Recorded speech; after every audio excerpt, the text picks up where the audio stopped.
안녕하세요. 저는 현재 결혼을 전제로 5살 위 남자친구와 연애하고 있는 29살 여자입니다. 남자친구는 소개로 만났고 본격적으로 결혼 이야기가 오고 간 지는 얼마 되지 않았어요. 연애한 지는 햇수로 2년 차가 되어 가고요.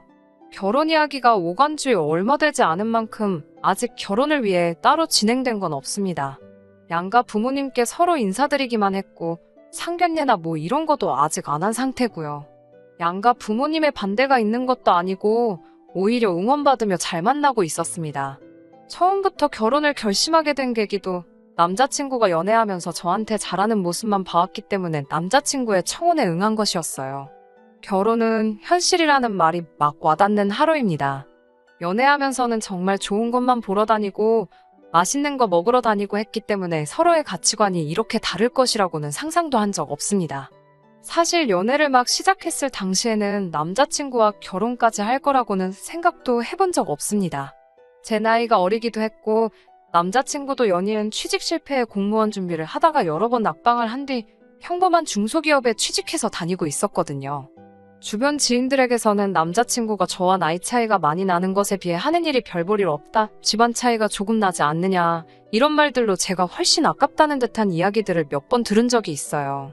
하지만 단지 지금 버는 돈이 적다고 해서 2년이 가까운 시간을 함께한 사람을 휴지 조각 버리듯이 버리고 싶은 마음도 없고 결혼을 하고 나서라도 연애할 때처럼 저를 항상 웃고 즐겁게 해주기만 한다면 돈만 있고 사랑이 없는 결혼보다 훨씬 더 가치 있는 일이라고 생각했습니다. 하지만 가치관이 차이 난다는 것만으로도 이렇게 하루아침에 사람이 달라 보일 수 있는 일인가 싶어요.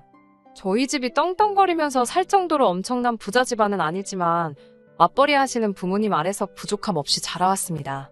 저희 어머니 30년간 쉬지 않고 일해오셨고 이제 퇴직을 앞두고 계십니다. 아버지는 몇 년 전에 은퇴하셨고 노후 대비도 다 되어 있는 상황이지만 어머니께서 저 시집가기 전까지는 세상이 어떻게 될지 모른다며 계속 일해오고 계셨어요. 저희 아버지는 7남매 중 막내인데 제가 봐도 대단하다 싶을 정도로 친할머니에게 정성이셨어요. 형제 중에서도 제일 효자였고 제일 성공했습니다. 제가 어릴 때부터 봐온 거지만 친할머니는 장남이 잘 돼야 된다며 지원을 큰아버지에게만 해주셨습니다. 할머니는 전쟁 직후에 할아버지하고 서울로 올라오셔서 자식들 키우면서 안 해본 일이 없다고 들었고 이후에 식당을 시작하게 되고 나서 큰 돈을 벌었다고 들었어요. 지금은 없지만 할머니 이름으로 건물도 몇 개나 있었다고 들었고 그것들은 전부 다 큰아버지들이 사업한다고 이리저리 건드리다가 다 날려먹은 거로 알고 있습니다. 아버지는 할머니 재산으로 뭐 하나 해보신 적 없어요. 아들인데다가 막내라서 고모들과는 다르게 대학까지는 지원을 받으셨지만 엄마 말로는 저 태어나기 전에 두 분이 자리 잡기 전 경제적으로 조금 힘들던 시절이 있었는데 그때부터도 큰아버지 챙기신다고 뭐 하나 제대로 지원받은 적이 없다고 합니다.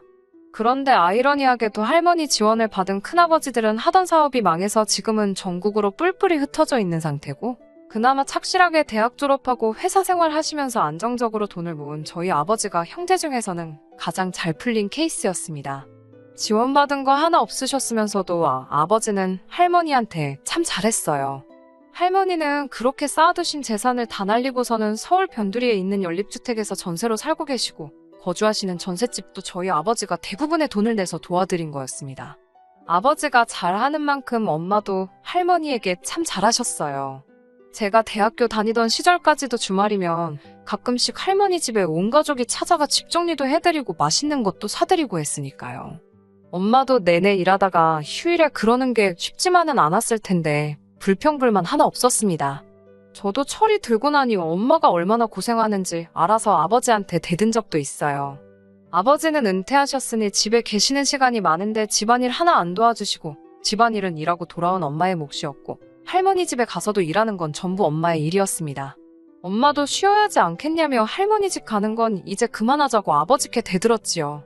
물론 돌아온 말이 좋은 말은 아니었지만 그래도 엄마도 하루하루 나이 들어가시면서 체력적으로 힘에 부처하는 게 제 눈에도 보일 정도였으니까요. 그런데 이제 엄마가 퇴직을 앞두고 있는 와중에 명절날 오랜만에 전부 다 모인 가족들 앞에서 할머니는 이제 나이가 90인데 혼자 지내는 것도 힘들고 요양원에 가기도 싫다는 말씀을 하셨어요. 누가 됐든 좋으니 합가하라는 뜻이었죠. 그러면서 가족회에 비슷한 게 열리게 되었는데 고모들이야 그렇다 쳐도 그동안 할머니 등골을 쪽쪽 빨아먹으며 재산 전부 다 나눠서 날려먹은 큰아버지들이 하시는 말이 너희가 제일 잘 살고 어머니랑 가장 가까이 살고 있으니 너희가 모셨으면 좋겠다는 말을 하더라고요. 거기에 제가 결혼하는 것까지 얹어서 제가 시집을 가게 되면 제가 쓰던 방이 비게 되니 방도 남지 않느냐고 할머니 지금 살고 계시는 집 전세금을 빼면 전부 다 저희 집에 줄 터이니 그렇게 하라는 말도 안 되는 말을 하더라고요. 전세금도 오히려 고모들보다 보태지도 않으신 분들이 뭐 엄청난 거 포기하는 거 마냥 생색을 내고 있으니 제가 들어도 참 어이가 없더라고요. 아무리 제가 온 집안 통틀어 막내나 마찬가지였지만 말 한마디 하지 않을 수가 없었습니다. 그게 무슨 말도 안 되는 소리냐고 친척들 앞에서 따졌어요. 아버지가 어른들 앞에서 그게 무슨 버르장머리냐고 저를 멈추더라고요. 엄마는 아무 말도 못하고 계셨고요. 큰어머니들도 어이가 없었습니다. 곧 회사 그만둔다고 들었다고 그러면 이제 집에 있는 시간이 많아지니 시어머니 모시기도 딱 좋겠다고요. 한 분 빼고 여태껏 전업주부로 살아오신 분들이 여태까지 일한 저희 엄마한테 떠넘기는 꼬라지도 어이가 없더라고요. 아무리 전부 다 날려먹었다지만 여태까지 할머니가 모아놓은 재산으로 여유롭게 지내시던 분들이 이제 갱년기가 와서 슬슬 이리저리 아픈 곳 생기는 저희 엄마한테 이제 일 안 하니까 모시면 참 좋겠다고 하는 말도 어이가 없었고요. 그날 결론이 난 일은 아니고 좀 더 이야기해볼 일이라고 흐지부지 되기는 했지만 누가 봐도 우리 엄마가 독박 쓰게 될 거라는 건 불보듯 뻔한 이야기였습니다. 아버지 말 맞다나 어른들 일에 제가 끼어드는 게 주제넘은 일일 수도 있지만 이대로 평생 우리 엄마 혼자만 다 떠안는 꼴 보기 싫어서 나중에 엄마만 따로 해서 제가 한마디 했어요. 엄마도 이제 다른 사람들처럼 노후자금 쓰면서 편하게 지낼 때인데 엄마도 몸성한 곳 별로 없는데 이제 와서 할머니 모시면서 시집살이 하는 거 보고 싶지 않다고. 그거 보면 내가 시집 가서도 마음 아프지 않겠냐고요. 할머니한테 받은 거 하나도 없다면서 할머니가 애지중지하던 장남인 큰아버지도 있고 할머니 재산 가지고 사업하다 날려먹고 나서 전부 지방으로 도망가 놓고 돈 떨어져 개털된 할머니 거들떠도 안 보고 지내는 다른 며느리들 있는데 왜 엄마만 혼자서 독박을 써야 하냐고. 그리고 그날도 별것도 아닌 것처럼 엄마한테 떠넘기려는 큰엄마들 못 봤냐고요. 그럴 바에야 요즘 황혼이혼이 유행이라던데 엄마도 차라리 아빠랑 이혼하고 엄마의 삶을 살았으면 좋겠다고. 이건 아무리 생각해도 아닌 것 같다고 제 생각을 솔직하게 말했어요. 엄마는 대번에 네 아빠랑 살아온 세월이 몇 년인데 그런 것 가지고 이제 와서 이혼이라니 무슨 말도 안 되는 소리를 하냐며 저를 나무랐어요. 꼭 모시지 않더라도 다른 방법이 있을 수도 있으니 아빠랑 상의하면서 알아보고 있다고. 할머니 전세금에 형제들 십시일반해서 우리 집 근처에 방 하나 얻어드리는 것도 생각하고 있고. 할머니 나이가 이제 90인데 이런 말 하면 안 되지만 얼마나 더 사시겠냐고. 오죽 외로우시면 저러시겠냐고. 아직 은퇴 안 했다 생각하고 몇 년만 더 고생하는 것은 일도 아니라고 하셨어요. 사람 좋은 게 나쁜 건 아니지만 참 답답하다는 생각이 들었어요. 집안일이라서 사실 동네방네 떠들고 다닐 만한 일은 아니지만 저도 워낙에 답답한 나머지 남자친구와 데이트를 하다가 고민이라는 식으로 이 사실을 털어놓게 되었습니다. 그런데 오히려 남자친구는 제가 이 일 가지고 엄마한테 이혼도 생각해보라 한 사실에 엄청 충격을 받은 모습이었습니다. 오히려 제가 그런 식으로 생각하는 게 말도 안 된다는 듯한 말투로 이것저것 물어보더라고요. 처음에는 이혼이라는 말을 어떻게 그렇게 쉽게 꺼내냐고, 믿음이 안 간다면서 반대로 입장 바꿔서 생각해보라고, 너는 너네 부모님들이 그러신다고 해도 똑같이 모실 생각이 없는 거냐고 물어보더라고요. 저희 부모님 맞벌이 하시면서 노후 준비도 완벽하게 되어 있으시고 저한테 손 벌리실 일 절대 없다고 대답하니 사람 일이 어떻게 될지 모르는 거 아니냐고 하더군요. 그러면 반대로 엄마가 모시는 게 시어머니가 아니라 외할머니였으면 아빠한테 엄마랑 이혼하라고 할 거냐고 또 묻더라고요. 저희 외할머니는 5년 전에 돌아가셨고 할머니 요양원 가기 싫어서 자식들한테 신세 지려는 것과는 다르게 요양원에 들어가셨고요. 요양원 계실 때도 저도 엄마 따라 몇 번 다녀와 봤는데 뉴스 같은 데서 나오는 것과는 다르게 괜찮았거든요. 꼬치꼬치 묻는 질문들에 전부 대답을 하기는 했지만 기분이 조금 그랬어요. 제가 고민이라고 남자친구한테 털어놓은 요지는 이렇게 우리 엄마가 힘들었고 친척들이라고 있는 게 다들 남일인 것 마냥 우리 엄마한테 떠넘기기 바쁜 모습이 너무 실망스럽고 한편으로는 너무하다는 말을 하고 싶었던 거였거든요. 그런데 남자친구는 집요하게 왜 우리 엄마가 할머니 모시는 걸 가지고 제가 나서서 이혼을 하라 마라 하느냐. 그게 너가 기분 나쁠 일이 뭐가 있냐 말하더라고요. 나중에 가서는 그래서 앞으로 너네 부모님은 어떻게 하실 계획이냐는 것까지 묻길래 아직 모시기로 확정된 것도 아니고 집 근처로 방을 하나 얻어드릴 계획도 있으신 것 같다는 계획도 말해줬어요. 그랬더니 남자친구가 그건 조금 아니지 않냐고 반대를 하더라고요. 누가 보면 우리 엄마가 이혼하는 거를 남자친구한테 허락을 받아야 하는 것처럼 보일 정도라는 생각이 들었어요. 남자친구는 자식된 도리로 부모님을 모시는 게 당연한 거 아니냐고 말을 하길래 그때부턴 저도 남자친구 반응에 기분이 되려 안 좋아져서 자식된 도리로 부모님 모시는 게 맞으니 아빠 혼자 모시면 되는 거 아니냐. 엄마가 할머니 자식도 아니고 며느리일 뿐이고 할머니 모시게 되면 집안일이고 할머니 수발 드는 것까지 다 엄마 몫이지 아버지가 하는 게 아니지 않느냐고 쏘아붙였어요. 그 말을 듣더니 남자친구가 그건 아닌데 라고 말하며 참 걱정이 된다고 하더라고요. 자꾸 자식된 도리 운운하면서 오히려 저희 친척들 편을 드는 것 같은 모습에 이 사람이 지금 왜 이러나 싶더니 남자친구가 그러는 이유는 따로 있더라고요. 그러면서 구구절절 자기 어머니 이야기를 꺼내더라고요. 남자친구와 결혼 이야기가 오고 가는 중이었으니 저한테는 예비 시어머니 되실 분이지요. 아무튼 본인 어머니가 어떤 삶을 살아왔고 얼마나 힘들었는지 주절주절 말을 꺼내기 시작했어요. 본인 어머니, 아버지가 IMF 때 구조조정을 당하면서 이후에 하는 일마다 다 실패하는 동안에도 자식들 굶기지 않겠다고 온갖 굳은 마다하지 않고 살아오셨다. 이제 나도 결혼을 하고 안정적인 상태가 되게 되었으니 이제는 효도를 하고 싶은데 너가 말하는 걸 보면 너는 부모님께 효도할 생각이 없는 사람처럼 보인다. 그게 참 걱정이다. 이런 식으로 말을 하더라고요. 자식이 다 컸으니 부모님께 효도하는 건 당연한 거고 저도 효도를 안 하겠다고 말하는 건 아니지만 남자친구가 말하는 안정적인 상태라는 말이 조금은 거슬리더라고요. 결혼하자마자 안정적인 상황이 되는 게 아니잖아요. 결혼할 때 양가지원 받기로 했지만 예비시댁 형편상 많은 걸 도와줄 상황은 아니었습니다. 다행스럽게도 남자친구 회사에서 복지제도로 사내복지기금을 통해서 은행보다 저렴한 이율로 주택구입자금을 융자해주는 시스템이 있어서 대출을 많이 끼고 신혼집을 구하게 되었거든요. 그러니 효도는 당연히 그 대출금을 다 갚고 난 뒤라고 생각하고 있었습니다. 그런데 남자친구가 말하는 효도는 결혼하자마자부터 자기 부모님께 생활비를 드리고 싶다는 말이었고요. 저는 그거는 아닌 것 같다고 솔직하게 이야기했어요. 아무리 이자가 싸다고 하더라도 모아놓은 돈이 적어서 대출금이 워낙에 크기 때문에 한 달에 이자로 나가는 돈만 해도 무시 못할 테고 남자친구 말 맞다나 사람 일 앞으로 어떻게 될지 모르지 않냐. 효도를 하려면 대출금을 다 갚고 나서 하는 게 맞지 않겠느냐고 따졌지요. 남자친구는 당장 자기 어머니는 일하기에도 몸이 너무 망가진 상태라 이제 조금 편하게 지냈으면 하니 이해해 달라고 하더라고요. 일할 만한 체력이 안 되는 건 우리 엄마도 마찬가지 아니지 않냐. 거기에 할머니까지 모시게 된 상황이라고. 그런데 대출금 갚으면서 우리가 버는 돈 가지고 양가에 어떻게 생활비를 드리겠다는 거냐고 물었더니 남자친구는 너희 부모님은 노후 준비가 다 되어 있다고 하지 않았냐. 거기에 할머니 모시게 되면 전세금 뺀 돈까지 생기는 건데 당장은 안 드려도 아무 문제 될 게 없는 거 아니냐고 하더라고요. 경우가 다르니 이 부분은 제가 이해해줘야 한다고 하면서요. 대출금 다 갚고 나면 그때 가서 드리자고요. 우리 엄마가 할머니를 모시게 되었다는 이야기를 하고 있었는데 어쩌다 이런 이야기까지 오게 된 건지 모르겠지만 남자친구의 태도는 강경했어요.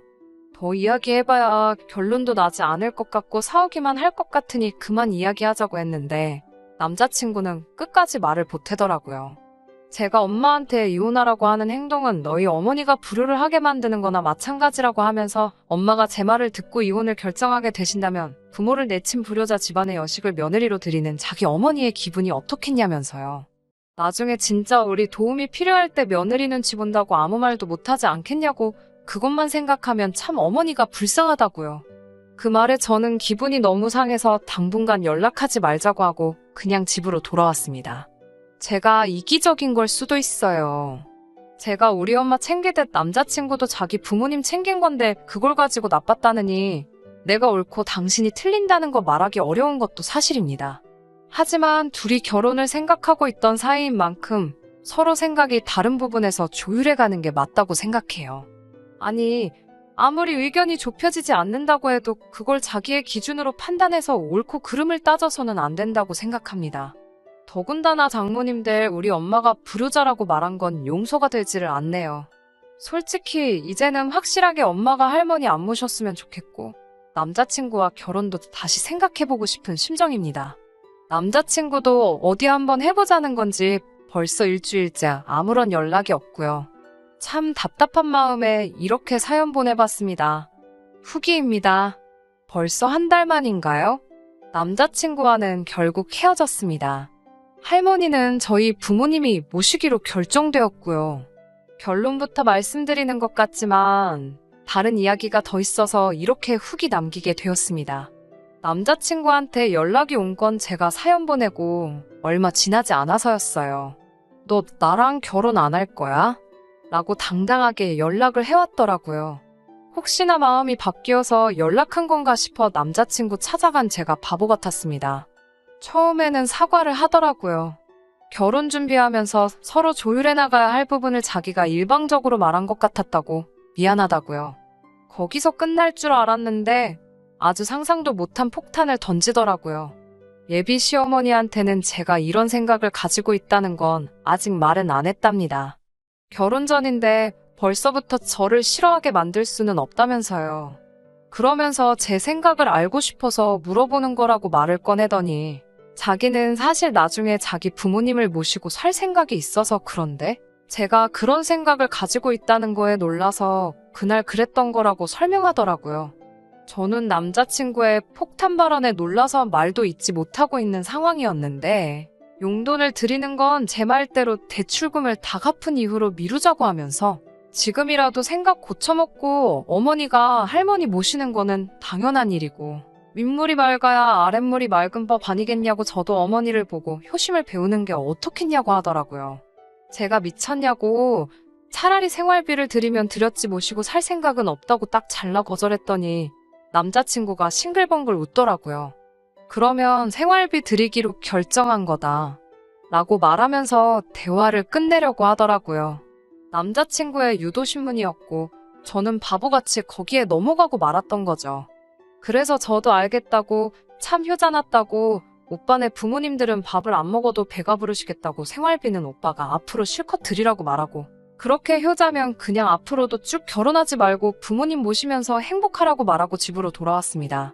남자친구는 제 반응에 정신이 나간 건지 집에 가는 길부터 해서 미안하다고 하다가 갑자기 제 욕을 했다가 다시 미안하다고 했다가 아주 난리도 생난리가 아니었어요. 저한테 잘해주는 모습만 보고 결혼을 정한 대가가 이렇게 큰 건가 하는 생각도 들었습니다. 정말 인연이란 세월만 나오는 동안 이렇게 고집이 세고 자기만 아는 사람이라는 건 상상도 한 적이 없었거든요. 미리 알았더라면 결혼 이야기 오고 갈 필요 없이 진작에 헤어졌을 텐데 말이에요. 아무튼 애타게 잘못했다고 부모님 모시고 살 생각도 없고 생활비도 줄 생각 없다며 저한테 사과하는 남자친구와는 그렇게 안전이별했습니다.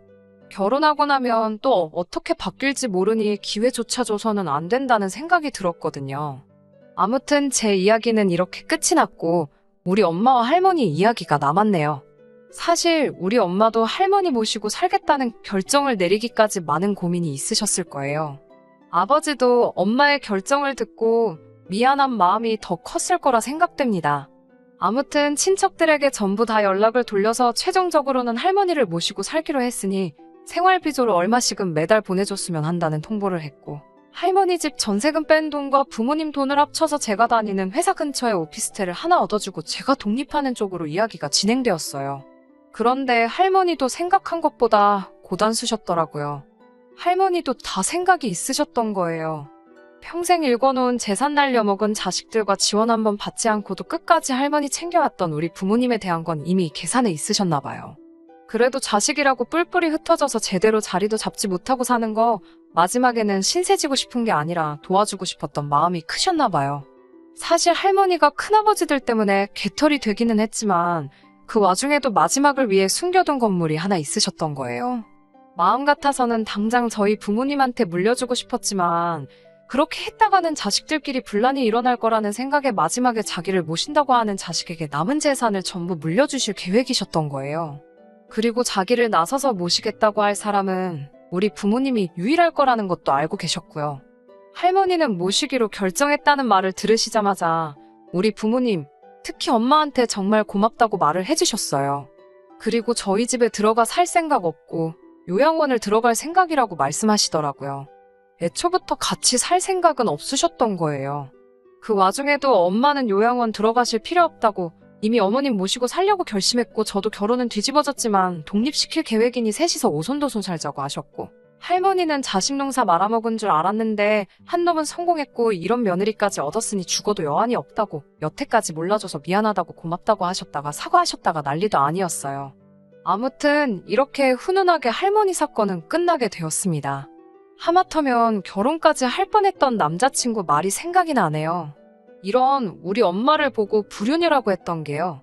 결과적으로는 할머니 때문에 잘못된 결혼할 뻔한 걸 모르게 되었고 엄마도 여태까지 고생한 거 인정받고 정당한 대가를 받게 되었으니 참 좋게 끝난 것 같아요.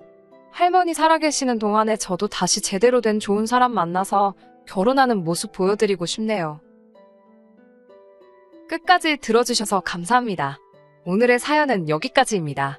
구독과 좋아요, 알람 설정 부탁드리고 더 좋은 사연으로 다시 찾아뵙겠습니다. 감사합니다.